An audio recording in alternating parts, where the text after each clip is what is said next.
1971 کا حادثہ بھی اسی لیے پیش آیا کہ پاکستان کو پاکستان مسلم لیگ سے چھینا گیا۔ 28 مئی 1998 کو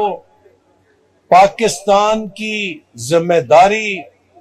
پاکستان مسلم لیگ نون کے ذمہ تھی، اور اس وقت کے وزیر اعظم ہمارے قائد نواز شریف تھے، اور پاکستان پر ایک بڑا کڑا وقت آیا کہ جب ہندوستان نے 5 دھماکے کیے اور امریکہ کے صدر کے بھی 5 فون آئے کہ آپ نے ہندوستان کی تقلید نہیں کرنی،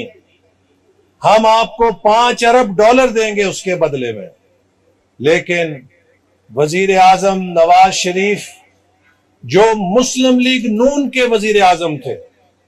انہوں نے حکم دیا کہ بھارت کے 5 دھماکوں کے مقابلے میں 6 دھماکے کر کے بھارت کو اور دنیا کو یہ پیغام دو کہ پاکستانی قوم